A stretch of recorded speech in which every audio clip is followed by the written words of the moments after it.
I'm your host, Maureen Metcalf. I am delighted that today with me is Jon Wortmann. Jon's expertise and where we're really going to focus today is resilience, specifically resilience being a key factor in leadership success during times of stress. So Jon, let's start with what is resilience? Thank you for having me today. And this has been a lifelong exploration to figure out how to get people to be, as I like to call it, human flinkies. So if you're a resilient person, you're someone who knows how to face the most difficult moments, and you have your ways of bouncing back. And most people do this intuitively. That's our survival mechanism.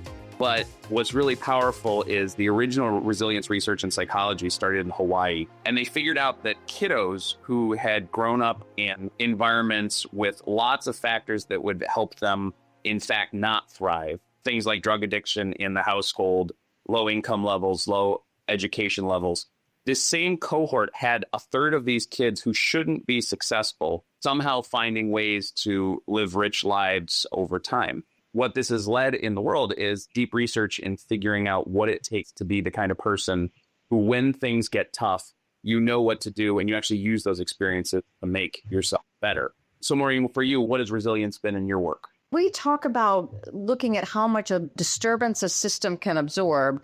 So whether it's a bridge that's resilient during an earthquake or a building, or a human being, how much disturbance or shock or unplanned change can one person absorb before they break down? I like that. What makes me so excited about teaching resilience to people is that everybody's already really good at the things that give us strength, that allow us to take difficult situations and make them valuable. For instance, you are a professional breather. Since you were born, you were able to take air, but most people are always doing this reactively. And the stress system in our brain is made to keep us alive. The good news is we can actually, when we do it intentionally, take advantage of those systems to face tough moments. For instance, you're at work and you're dealing with a person who absolutely drives you crazy. And usually people will immediately start fighting with that person or speaking negatively about that person, or in some cases, avoiding that person. Just using breath as a resilience technique on purpose, and we call this mindfulness, more on that in a little bit, that intentional use of breath before you interact with that person, your brain suddenly realizes that you're living on purpose, and you then don't have the same stress reactions to them. I can just simply use my breath then to stay flexible and focused. There's this really interesting problem happening in the world right now around mindfulness. Everyone has heard it as a buzzword. And I recently did a speaking gig at a big company, and they didn't want me to use the phrase mindfulness because people have thought it is not scientifically based. But the research that's gone in the last 20 to 30 years using fMRI, functional magnetic resonance imaging, has shown us that literally when you are mindful, when you pay attention to the moment, when you're the kind of person who knows how to breathe intentionally, and we can talk about different ways to breathe on purpose in a second if you want, literally the stress part of your brain, the amygdala, which I call the alarm, the gray matter of it will thin. And a study at Harvard Medical School found this as well using Jon Kabat-Zinn's mindfulness-based stress reduction over 8 weeks. People literally had the alarms in their brain thin. They tell us we can't change. In 8 weeks, you can literally change your brain. But you have to be the kind of person who, when you're not stressed, uses breath on purpose to step back from those moments at work, those moments at home. For all of us, particularly in New England, where I am, those moments in traffic that drive us crazy. We interviewed Mariana Klatt. She's a researcher at OSU and similarly has done work with the 8-week mindfulness program. She happens to have her own. It consistently produces the same results you're saying. And she measures things like cortisol production. So if cortisol is one of the stress hormones, we know that people's stress goes down in a way that can be measured physiologically. That's it. And what's so powerful about what you just said is it doesn't matter what your background is, where you are in the world, male or female. What matters to be resilient is that you have learned to intentionally use what your body does naturally to nourish itself. Let's just do a quick breathing exercise right now. Breathe in for 4 count. Just follow my counting here. 1, 2, 3, 4. And now breathe out. 4, 3, 2, one. If you literally would do that over and over again in your non-stress life, all you would have to do is count and breathe before you have that difficult conversation. And your brain is going to have a deep-rooted neural pathway. White matter in your brain changes too, depending on what you do. No matter who you are, you're ready for those tough moments because you know how to step back before you actually interact. One practice that I've personally found really helpful, before I have a tough meeting with someone, find something productive and positive about them. So what's the optimal outcome rather than focusing on how tough they are? And I call that memory mining. So mindfulness is not just counting, it's pausing, it's slowing down, it's trying to clear your mind just for a few seconds. The part of the movement that hasn't gone deep enough is to be resilient, you have to actually use the times that you've been resilient previously. And these memories of where a person has been effective are some of the most powerful relationship building tools we have. But what you just said is, again, the most important part of resilience. You have to practice when you're not stressed. You have to practice before the meeting. So let's step back and make sure we're grounding how we define resilience similarly. We talked about the definition. I look at 4 components: managing my physical self. You know, if you're in the US, you've seen the Snickers commercials. Are you eating enough? When we're under stress, we will often not make time for food or healthy food. So eating, sleeping, taking time in nature, taking time to relax, breathing. Second is managing my thinking. And so the thing we're talking about now, on the physical well-being side, something like breathing. On the thinking side, managing my memories and being clear about my intention and purpose. Third, managing my emotions and a sense of life purpose. So this could also be called the spiritual side for people who have a spiritual practice. And then the fourth is harnessing the power of connection, knowing that sometimes when I'm struggling, the best thing for me to do is reach out to someone who's supportive. And I would say that can also include pets. So if I'm struggling, I'll often hold my dog at the end of a tough day. And the physiological connection, often it comes back to the physiology, really helps me reground. How about you? Do you define it differently? And if so, where? For me, resilience starts with brain health. The reason that's the case is because as a human being, I was not intentionally resilient going back 5 or 6 years ago. I was traveling back and forth between the Boston area where I was working in a spiritual community, up and down the East Coast where I was doing consulting. I lived in Connecticut where my wife was getting her PhD, and I had gained 40 or 50 pounds because there's nothing more comforting after a long commute than eating a couple of pizzas. Notice I didn't say a couple of slices. What goes perfectly with pizza but beer, and what follows beer but bourbon, and what's better than bourbon? Ice cream. And my 2 friends, Ben and Jerry, spent a lot of time together. So what I had to learn was how to actually take care of the stress reaction in my brain before I could even begin to think about those self-care quadrants that you just mentioned. The reason it was so hard for me is that I was constantly stuck in a hyperactive stress reaction. And I didn't know at that time about the alarm in my brain. I didn't know that I could simply step back to get myself off what's called the short loop. I mean, when you're stressed, your alarm is pulling all the negative memories it can, feelings, past experiences, literally the images of your mom or dad yelling at you. You get stuck in this short loop and you just feel awful in your own body. Well, what else are you going to do in those moments if you haven't been taught to step back, but cope however you can? And so for me, to be the kind of person who knows how to make the healthy choices that build a resilient body and a resilient life, I first have to recognize what stresses me out, and I have to then begin to make changes around those patterns in my life. So bouncing back for me begins with understanding what causes stress in my brain, what are those triggers, and then what's going to get me on the long loop where I'm actually using the frontal lobes of my brain, my thinking center, to actually make better choices one at a time. And I've lost 40 pounds because even though I was an athlete in college and I was a person who has a master's degree in terms of my education and have always had a good family and friend group to take care of me, what I didn't have was the awareness of what was going to drive me to make bad decisions over time. So resilience starts with that awareness piece. That's what I would put in then the bucket of managing my thinking, being aware of my thought process, but then you're also managing in the other quadrants, the choices you're making around food, around breathing, around being aware of your emotions so that all of these things move in unison. Yeah, what you've done so well in terms of identifying where I need to do the homework and assessing the homework I need to do on a daily basis to be resilient. What I try and give people is the ability to make sure that you know in every moment you have a choice as to how you're going to think. What we feel in emotions, like sadness or disgust or happiness, that's just a reaction. What we then think about those emotions is still a reaction to those emotions. But what we feel, what becomes the memory about those experiences can actually be in our control when we know how to step back. And so it's how do you be mindful first? That's what's not out in the world enough these days. If you can figure out how to be mindful first in any of the places where you want to experience the ability to bounce back more consistently, then we can go to those deep 4 buckets. So mindful first. So I notice my body tensing up. In my case, I grew up with ice cream was a reward, and ice cream was also the solution when things went wrong. So I broke up with my boyfriend. My parents took me to Baskin-Robbins. I did something well in school. My parents took me to Baskin-Robbins. So Baskin-Robbins became the solution and hot fudge sundaes to everything.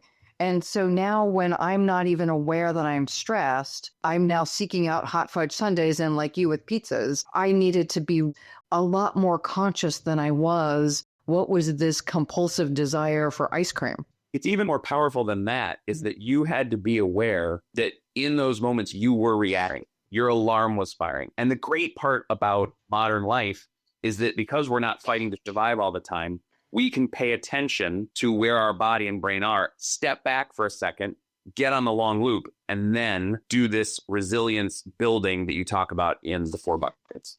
I love the idea of short loop versus long loop, and that since we are, most of us, not in survival mode, we have the capacity to use a bigger percentage of our brain and really notice what's happening with our body. So when do I feel stressed? And what's going on in my head that's often unconscious that's driving me to do something that is not healthy and leaving me mentally and physically not at my best. Perfectly said. We were talking a little bit about quick switching. Can you share with our audience what that is and how it is so helpful?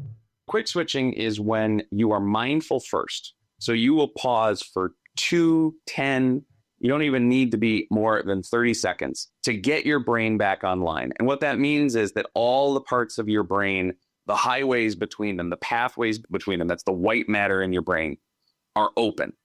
So mindfulness in its first moments doesn't actually fix anything or make you feel better.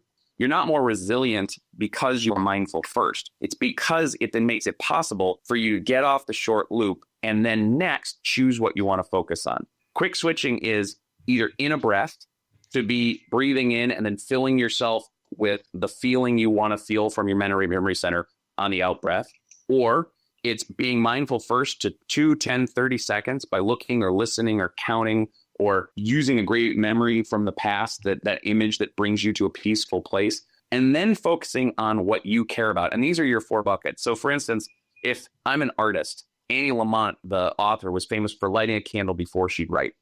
So that lighting the candle was a mindful moment. And then she would quick switch into focusing on just her writing. And when Thoreau goes out to Walden Pond, he had to quick switch over a year, but it took him a year of mindfulness practice, looking at the dust in the sunlight, listening to the sound of tree frogs, to be able to then switch to just writing. Now, again, it doesn't sound like a quick switch if he did it over a year. The amount of mindful practice that you need to do to make it normal. So in the middle of stressful times, you can use it to get the brain back online. Depends on who you are. And what's even more powerful in the business community is that if I have defined processes that I want to use, whether it's project management or how we have conversations or the way we make decision making or do problem solving, it's figuring out how to be mindful first in those business environments that allows me to then switch quickly to what I want to focus on. That's what I call then a liberating structure, that I have a structure in place in advance that I practice regularly. So when I need it, it's there, and it's there as habit. Exactly right. In business, you can be mindful for just a few seconds or a few minutes before you come to a meeting. And then it makes it possible for the process to lock in, because the alarm in your brain doesn't need to keep you safe. It doesn't need to get you in a place where you're ready to get away from trouble, because it knows what you're about to do is important and valuable. And that's where I do the intention setting as well. this is an important meeting and this is the outcome I'd like, somehow tells my brain this is what we should be focusing on. So how many times do you think people, when it comes to building their buckets, how many times do I have to practice a particular behavior, whether it's mindfulness or a systems process, before it becomes natural for someone, before it allows them to resiliently do it, even when there's deadlines or people giving them criticism, or even worse than that, you're working with a colleague who drives you crazy? So I've heard the statistic 28 days, but I can tell you that depending on the stress level, it takes a whole lot more than 28 days when someone's driving me nuts. I immediately go to that place that's not terribly favorable. So I'm curious, what is the real number? So I found 3 different really interesting studies, and one is from UC Santa Barbara, where college students who would spend 25 hours doing classes, doing exercise, a little bit of therapy, and then not drinking more than 1 alcoholic beverage a day. There's nothing wrong with bourbon to make you feel resilient, but when you come back from it, it's not going to feel better. When you come back from that experience of being, shall we say, diluted in the stress because of the alcohol, you come back and it hits you worse. Your alarm's going to hit you worse. So these kids couldn't distract from the neural pathways they were building 25 hours a week for 6 weeks. So that was one study. When they did the mindfulness-based stress reduction at Harvard Medical School, it's 8 weeks. And Kabat-Zinn's course, from people who had fMRIs before and after the course, to strengthen the memory center, strengthen the frontal lobes, and then shrink the size of the amygdala, which is your alarm. But then Dr. Ford, who I wrote Hijacked by Your Brain with, he does 10 weeks of what he calls target training. And literally without medication, our military men and women coming back with post-traumatic stress disorder, meaning an alarm that just won't turn down, in 10 weeks, they can actually heal. So it feels to me like we're somewhere between 6 and 10 weeks, and we're talking about hours a day of doing some of this intentional work. But if you spend 8 hours a day at work, 10 hours a day at work, it's not wrong to put a couple of those into this habit building. My example was, on the worst cases, I still go to a place that I'd rather not. And what I think you're saying is then I start to build the habit and the capacity so I am less often hijacked and for a shorter period of time, but not to say that I will never be hijacked again. You are going to get hijacked, and you want to, because you want your brain to be paying attention to the places where there's trouble. So for instance, you're about to fall asleep in the car. You want your alarm to wake you up. You want your alarm to wake you up 1 minute before your alarm clock. You want your alarm in the middle of a stressful meeting to remind you that this matters and you should be paying attention. Your brain is always going to look out for the hard parts of life for you. Stress is a good thing when you know what it's trying to tell you. The reason that hijacking of your brain becomes a problem is when that hyperactive stress makes you feel completely out of control and you don't know what to do about it. Okay, so that's what we would call PTSD, but all of us have some level of stress response, and many of us have an unhealthy level of stress response. You know, that's happening in our culture now because, unfortunately, we have smartphones. Kids who see an image of their Instagram account getting lots of likes, and the same part of the brain that gets happy with cocaine gets happy with smartphones. And so we are addicted these days to attention. We're addicted to the quick stimulation that feels like we're doing drugs. And as a result, we are triggered much more easily than we used to be. When people used to relax in the family and the only thing that could interrupt dinner was mom or dad getting angry, one of the kids whining, or the phone ringing, we now have people eating and they are interrupted every minute by someone messaging them or tweeting them or texting them. And so we have to actually make room, one, to be resilient by taking breaks from our technology. But two, you got to train to be able to quick switch in every kind of situation. Again, back to the 6 to 10 week training of mindfulness-based stress reduction, either the Kabat-Zinn approach or the Mariana Klatt approach or any number of other successful approaches to this. If you want to make it permanent, you got to do that kind of homework. If you want to do it slowly but surely over time, it literally only takes minutes a day. You have to be careful how you do it. So people are doing mindfulness on their smartphones and having apps that actually will interrupt them every hour. Well, if that works for you, great. For most people, that would stress them out more. What I find is best for folks is to intentionally work on your mindfulness in the morning, over meals, and then in the evening, and whether that's around dinner time or whether that's before you go to bed, because those are the times when naturally we're trying to slow down or naturally trying to get ourselves present. If you do 27 minutes a day, that changes. Okay. So they're all in a similar time zone. That's it. And in this case, Amishi Jha, who studied meditation and the impacts on the brain, found that 12 minutes of meditation was the right amount to do. We can always find different numbers, but what we really have to find is the way that you're going to do it. It doesn't matter how much you start with, as long as you keep doing it, because it will teach your brain that the things that were stressing you out before were more stressed than we've ever been potentially, but that doesn't have to stay that way. That's a really important point, is we don't have to stay that way. You can control this to a degree.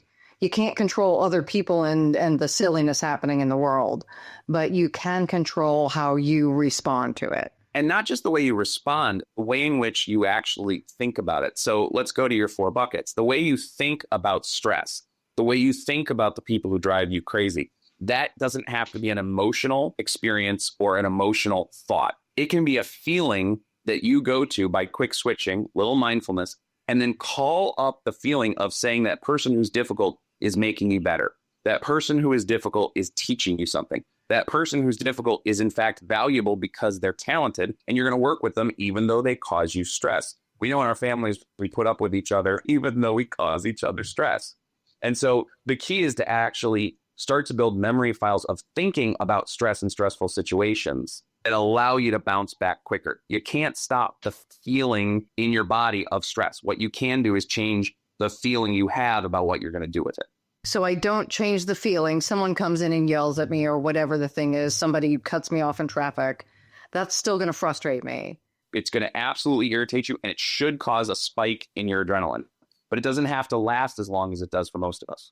And it is through awareness, breathing, quick switching, and potentially in this case, viewing that poor driver, as a gift to allow me to build this skill. Now, if you can call them a gift, you're better than me. In that case, the stress this person has caused me is a chance for me to do a little mindfulness practice. You got to be mindful first, and you got to practice mindfulness when you are not stressed. You got to then use that mindfulness to quick switch to the things you actually care about. And then once you've done that homework a few times, again, 27 minutes a day, 8 weeks, you then are ready to do that deeper thinking about your values and what you think about people, your goals, about where you actually want to go, the processes that are going to let you live out your values or reach your goals. Then you're actually in a place where you can do that long loop thinking rather than just reacting through life. Was the quick switching part of long loop thinking? If you quick switch, you get yourself on the long loop. It is something called SOS. You want to first step back. You want to be mindful. 2 seconds, 10 seconds, 30 seconds. You then want to focus on one thing at a time, or orient is what he calls it. And then lastly, you self-check. So you measure your stress. Am I at a 10? I just got in a catastrophic car accident. Am I in a 1? I just got up from a good nap. You can't be 0 because then you'd be dead. Remember, when you wake up before your alarm clock, you were asleep, but your alarm still woke you up. It's still paying attention. And if you hear a noise, you'll wake up in the middle of the night. When he created this method, I realized that for healthy people, his method is for therapeutic healing. For healthy people, it's those first 2 bits that matter most. And you just got to be mindful, and don't treat that as the answer to all problems. Treat that as the door opening to using your brain better. And then you build better memory files about values, goals, the places you've been successful before, the relationships you want to trust. And let's go to that second bucket for you, which is trusted relationships. If you know you've got people you care about, they're going to support you when you're stressed, even when you're the jerk. Yeah. And there are times I'm the jerk. I try to keep my mouth shut those times, by the way. So let's talk about building those files. What's a concrete thing a listener can do to start strengthening those files? Now give me a concrete example of building that memory capacity. 2 quick ones. The places you've been successful. So whether you're going to record those moments in a journal, whether you're going to just reflect on them at the end of each day with a trusted advisor or friend, the places you've been good, and you want to brag about it in a safe environment. I work with golfers on the PGA Tour and folks trying to get there, and I want them after a round to call me to brag about their good shots. If you can do that, you then build the deeper memory of your success. In psychology, it's called savoring. The second place you want to build is around your processes. So if you know you've gotten better by going through a particular way of either performance improvement, percentage improvement, Six Sigma, whatever it is that you do, you've got to do that consistently. And again, hear that magic time frame of 27 minutes for mindfulness over 8 weeks, 25 hours a week over 6 weeks to change every part of your brain, except for creativity, by the way. That didn't get better in the UC Santa Barbara study. You want to make sure that those processes over a period of months stay consistent, because then you're going to be able to have them go to. Just to clarify, when you say those processes stay consistent, so for the 8 weeks, it's important that I do this religiously. That's right. And you find the ones that you can count on, and they become a memory file you can go to in times of stress, in times of conflict, in times of trouble. So I have to do it religiously to build that memory file, and then I need to go back to it on a regular basis when I need it and when I don't need it. Practice when you don't, so you can use it when you do. Since this is a show largely about leadership, is leadership resilience different? It is the same set of practices, with the goal being to build better teams. If you're a leader, the simple goal is to get people where they need to go using their resilience to make the organization, to make the team, to make the partnership better. You have your 4 buckets about physical and emotional and thinking and relationships. And for the leader, they have to start with that physical and emotional bucket, because most leaders are going to be stressed in a way that they're not prepared for as trouble happens. And so if they haven't done the what we call HALT issues in the recovery world, hungry, angry, lonely, tired, if they haven't gotten enough sleep, they're not eating in a way that's effective for them. Cheeseburgers aren't a problem. It's too many cheeseburgers. Beer's not a problem. It's using it as the coping mechanism rather than those healthy ways to build a brain that is ready to take on the biggest challenges. And when it comes to the EQ skills, people who don't actually recognize their emotions, aren't able to admit them, that's when they're not ready to lead. Let me go there for just a second, because I'm thinking of a couple clients. One, completely overworked, just not enough hours in the day to do what they've committed to do. And in some of their cases, that's not going to change. So my sense is we do the best we can with what we have. And that means much more focus on things like building mindfulness, because I have to be uber aware when I'm exhausted and potentially not healthy about how that stress is impacting me and the people on my team. The awareness as a leader is essential, and it's first. The habit building begins with mindfulness. The reality is, if a person is so overscheduled consistently, they have to look at the ways in which they can, over time, truly do what I call life editing. So if your kids are important to you and you're working 16 hours a day, you have to make changes. It's not that you aren't going to have that classic values moment where your child has an event and you have to go close a deal across the country and you have to make the choices. Thank God for FaceTime and other video conferencing on phone models these days. But the twist is that the person who's overworked has to really look at the places where their patterns are in fact keeping them on the short loop. Those partners who are going to help them get a new schedule. Because if they don't, that's when they're going to react in meetings and beat people up. That's when they're in fact not going to be the resilient leader who people want to work with. I do see that, and it seems insurmountable when that's the job you've taken. I'm not saying that people should continue to work crazy hours, but some people are going to continue to work crazy hours, and I have often been one of them. But how do I use resilience even if one of the quadrants in my model is going to be off balance for a while? What do I do in the other areas to stay as healthy as possible to offset what I know will be an imbalance? The first thing you have to do is physical exercise, and it's not a choice. If you will exercise for just 10 minutes, and by the way, exercise for everybody is whatever gets your heart rate up. For some person who's a couch potato, just walking is enough. For most of us, it means we can get on the bike, we need to swim, we need to do a soft jog. And it's 10 minutes to cut stress. Because when you're in that level of working 18 hours a day, your brain thinks that you're being chased by a bear. Run to at least level set your stress level with what the body is perceiving. And when those things are equal, then you can do 10 minutes more. If you can get to 20 minutes, that's when you start to have clearer thinking. When I work with clients and they're just completely a mess and no thinking can change them and no relationship can make things better and their EQ skills are gone, we immediately go, instead of antidepressants, you just got to get regular exercise every single day. Now, people say, I can't do that. I'm on the plane. Walk back and forth on the plane. Find the ways. You got that airport time, right? You know you can walk for 10 minutes without getting too hot. That movement is absolutely essential. You can do squats in the bathroom of the plane. It sounds crazy, right? But it's that exercise is the first and most important things. The next thing you've got to do is find the places where you're going to pause.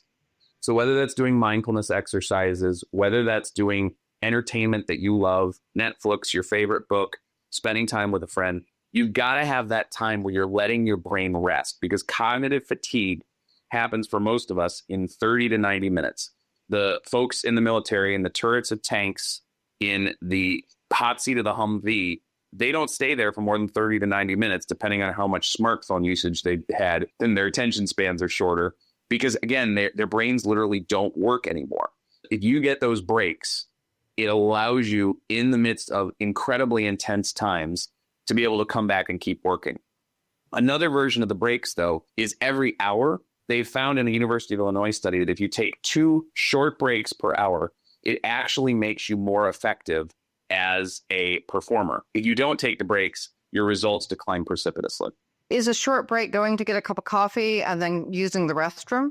It can even be shorter than that. You just need to look at something else.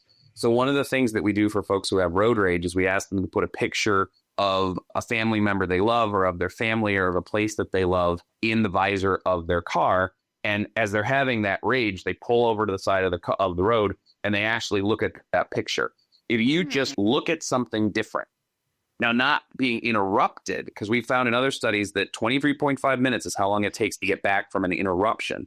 You just literally pause and look at something else for just a few seconds, twice per hour changes everything. But again, if we sit for too long, then obviously our body is going to think we're stuck, which is going to start to cause more stress because no one likes to feel that way. Everybody's got different tolerances for what makes their bodies work. I can't do coffee on a regular basis, but for those who can, it's a lifeline. And it's really, let's put this as a third bullet here. In addition to physical exercises and taking those breaks, you've got to know what rewards are meaningful for you. So if coffee is a reward that you love, absolutely beautiful. They found in other studies that literally you can get 3 to 5% better results in your running or your biking just by swishing sugar water. Just literally having that in your mouth, the sense of sugar will in fact excite your brain. We know that at the gym, when you see someone attractive, you run faster. Like, this is a real thing. We are still animals out on the Sahara, and you have the ability to figure out if a little chocolate, if that beer at the end of the day, if that downtime with the family is the reward. When you got that to look forward to, you can get through those 16-hour days. You know what? There's another study, and I can't cite who did it, that looked at weightlifting and meditation. So meditation in conjunction with physical exercise. And they found that doing both made both better. So it sounds like you're saying do the mindfulness practice, physical exercise, make sure that you stay in motion and not stuck. And those rewards, right? And again, when you're doing these things in symphony, they end up creating more powerful neural pathways. Because if you're doing the physical exercise and you're tired and you stop thinking, you then end up back on the short loop. The reason the meditation is so powerful is that the stressed out body then realizes that it has the power to relax. Those muscles are going to then relax and recover quicker. So what we're trying to do, fourthly, to be more resilient as leaders, is we got to know who we can count on. You can't do it by yourself. And that's for you, that fourth bucket of trusted relationships. If people don't know who their best advisor is outside of the work environment, how are they supposed to get good advice to then take back to their leadership situations?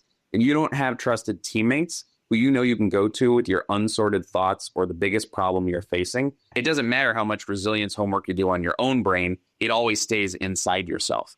And I guess a final bullet I'd add to leadership resilience is people have to be working on their communication skills all the time. And what that means is getting better at presentations, being able to lead meetings more effectively, paying attention to the way your communication tendencies or style impact other people. Because take a conflict moment. If I haven't practiced getting out of conflict, how am I ever going to be able to remain focused during those negative emotional body experiences?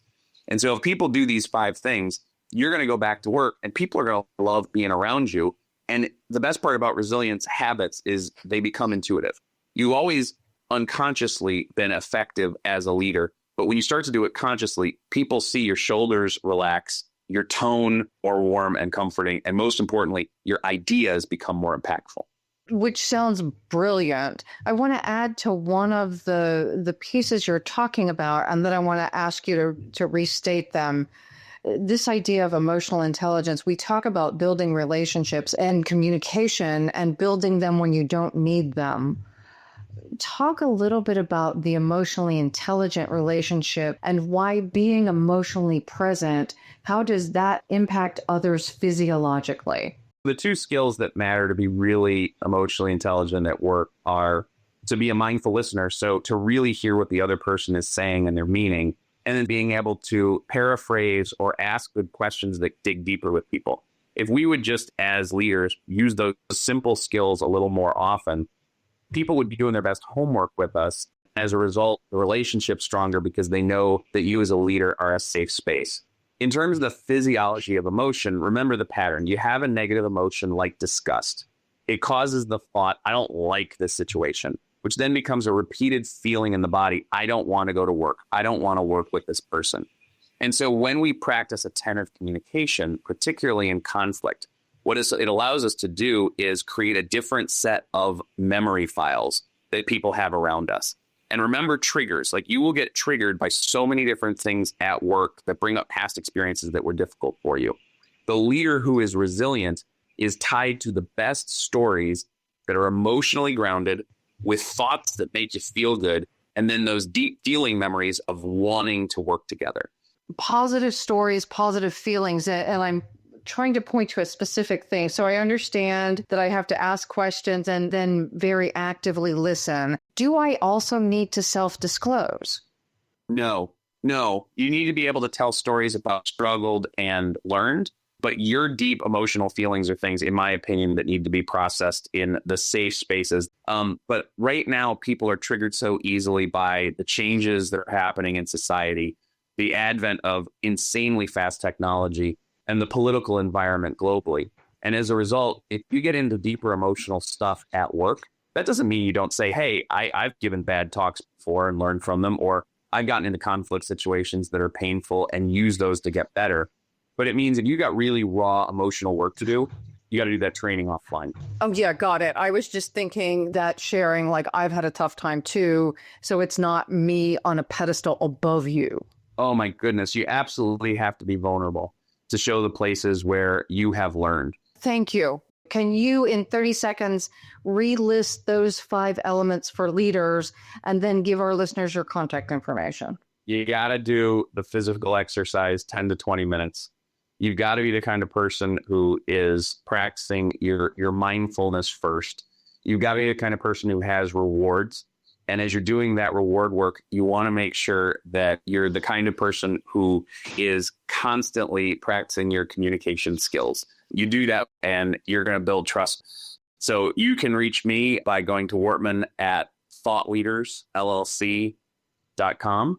And I would really like to get in contact with folks who want to talk more with you and me about how resilience can be part of their regular homework at work and in their lives.